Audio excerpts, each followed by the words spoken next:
Hi, it is April 23rd, 2020, and welcome to the Germination Podcast. I have on the line with me today Lorne Hadley. He is Executive Director of the Canadian Plant Technology Agency.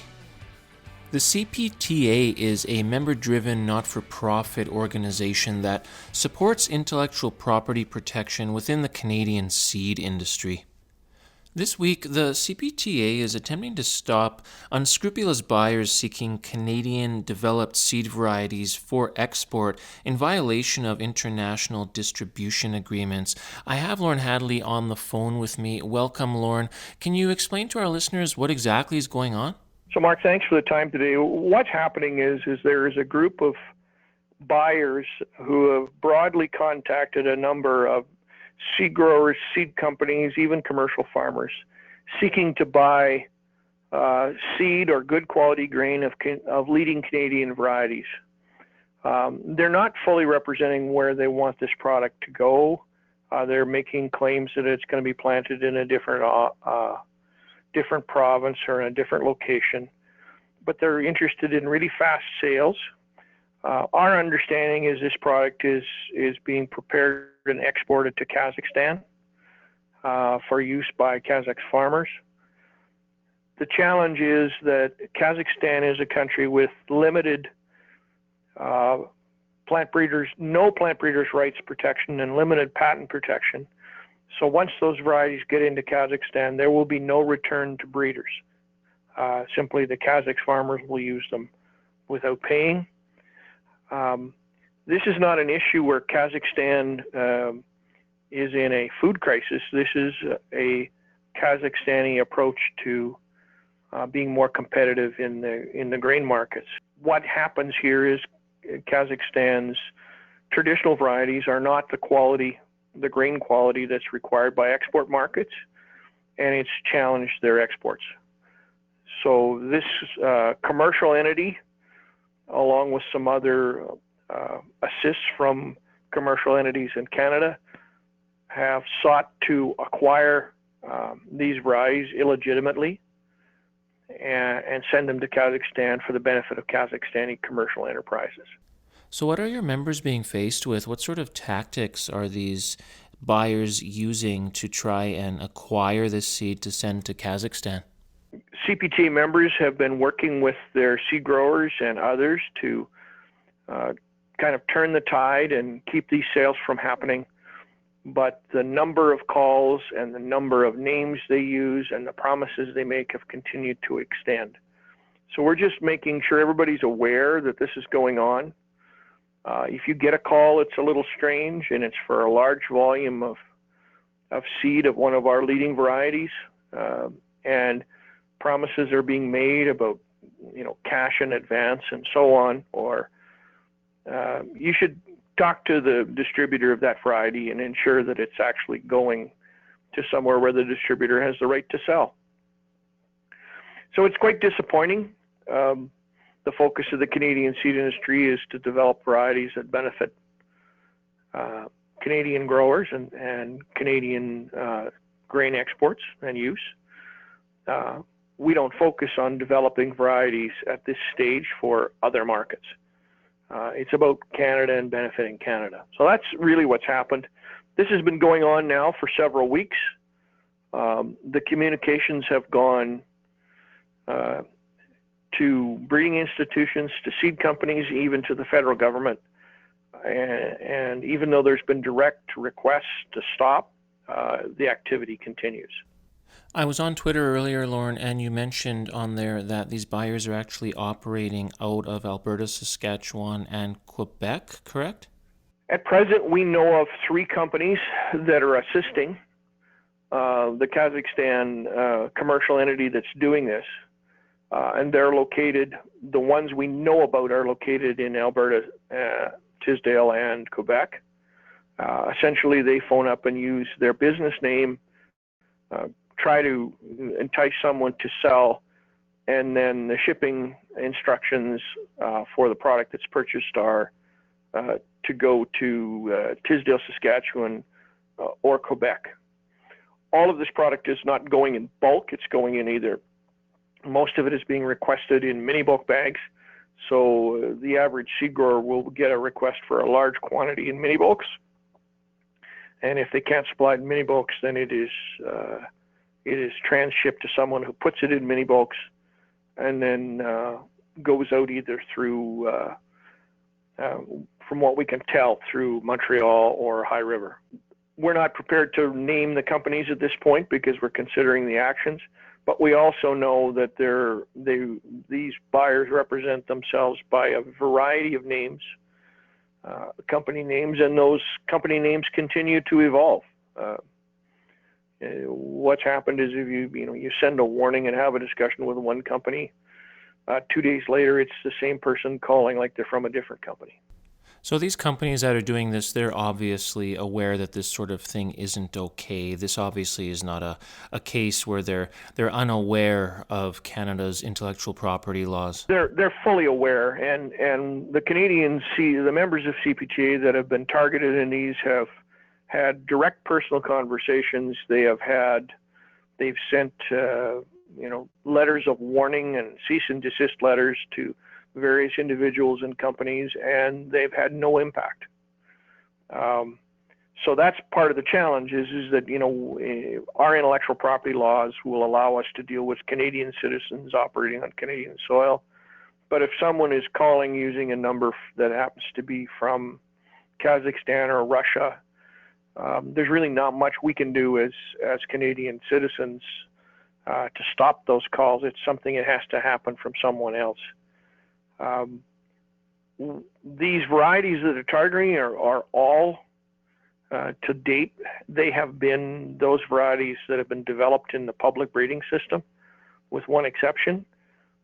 They've also contacted the public breeding institutions, we understand, and they're not asking to exchange material or develop breeding programs for Kazakhstan.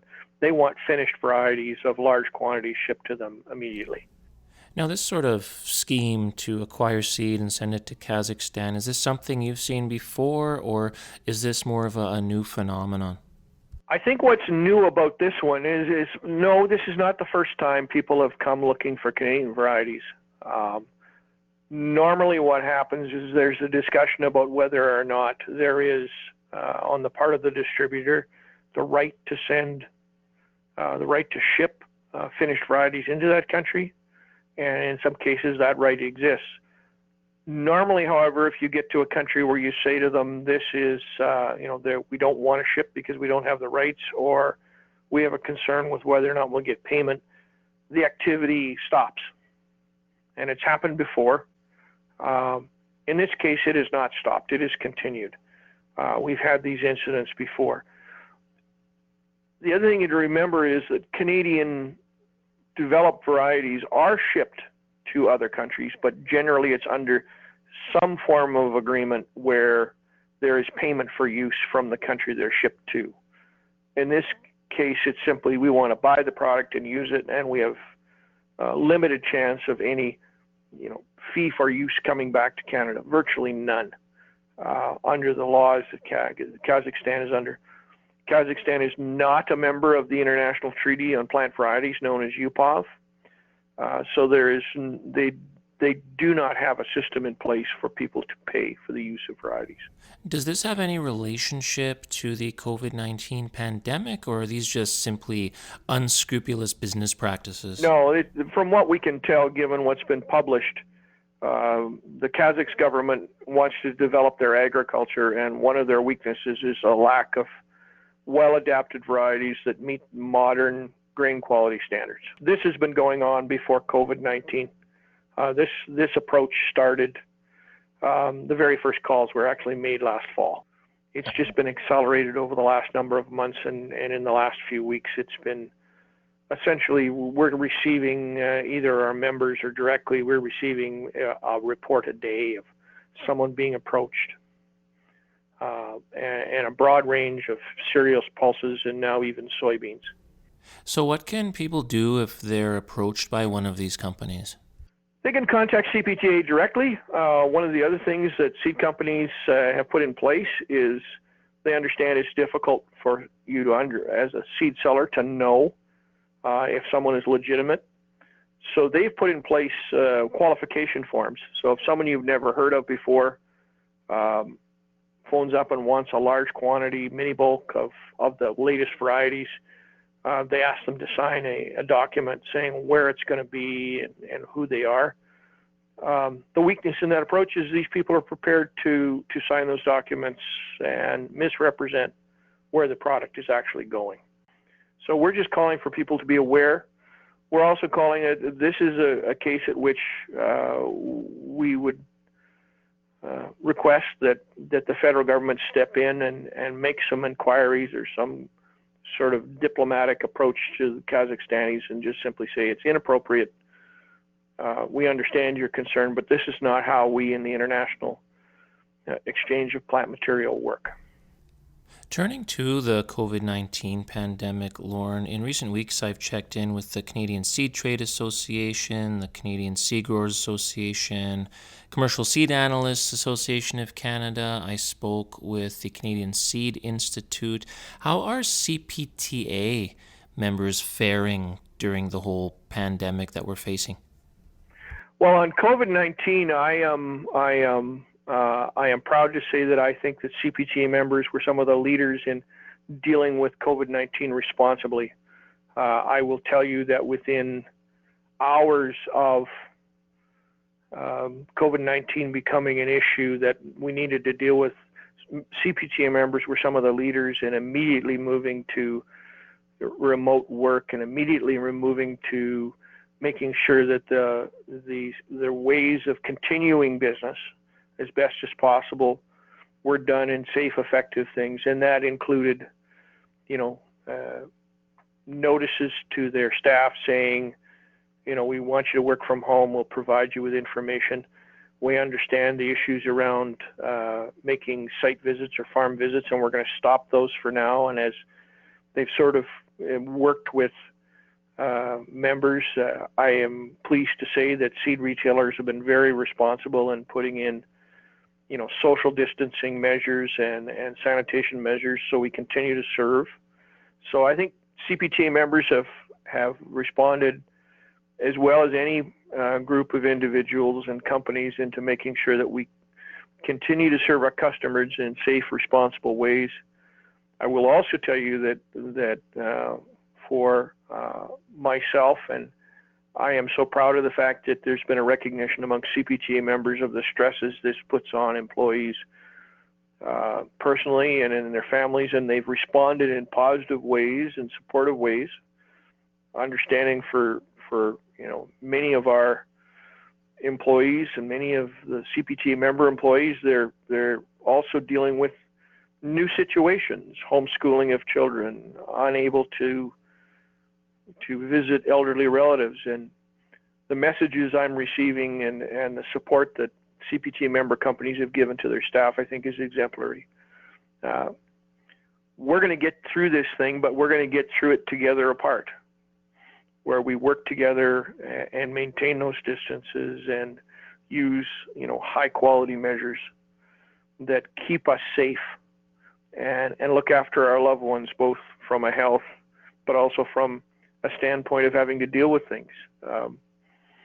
You and I, Mark, do a lot of Zoom meetings and a lot of conference calls, and occasionally now we hear in the background somebody that really needs mom's attention right now or dad's attention right now because they're not at school, they're home, either doing homework or a hobby or something. And I think the industry's been very understanding that it's a new reality that we deal with. So I can't say anything but my thanks and admiration for CPTA members. I think they've been leaders in being responsible and doing this well and understanding how things changed and how you have to accommodate both customers but also employees. As I'm sure you know, a lot of seed industry groups have had to cancel meetings due to the pandemic. They've had to go virtual, hold online meetings. How has the CPTA been affected in that regard? Well, CPTA is already a virtual organization. So in terms of day-to-day operations, nothing much has changed. What's in consideration right now is essentially holding our annual meeting in a virtual sense. We haven't confirmed the tools or methods, but I think what will happen is we are planning towards simply having some kind of a virtual annual meeting at a very similar time in July as we normally do. And what we'll be seeking is just to engage our members in a planned way that allows them to, A, get the information they need, and B, make the decisions they need to make to continue the organization's operations based on the best information we can supply them at the time. It will be a little different, not having to sit and have coffee and visit with people, but I think right now what's appropriate is we give them the information that's critical to make good decisions about the organization. And so we'll use the tools that are available, and there's some nice ones that we've seen to have really good interaction. I think, Mark, what's important to us is actually that we get the feedback. It's not that we just send information out, but that we have the ability of getting back in real time sort of, questions, concerns, responses, and advice from members. So it used to be that was easy. You just held a meeting and you made a presentation, and now it'll be all virtual. But we'll have to make sure that we hear clearly those concerns and comments and advice from members. Well, thank you so much for your time today, Lorne, and thank you to our audience for listening. If you wish to contact the CPTA, visit seedip.ca. You can also call toll-free 1-866-450-4116 or email cpta@sasktel.net. For more great podcasts, visit germination.ca. Have a great week.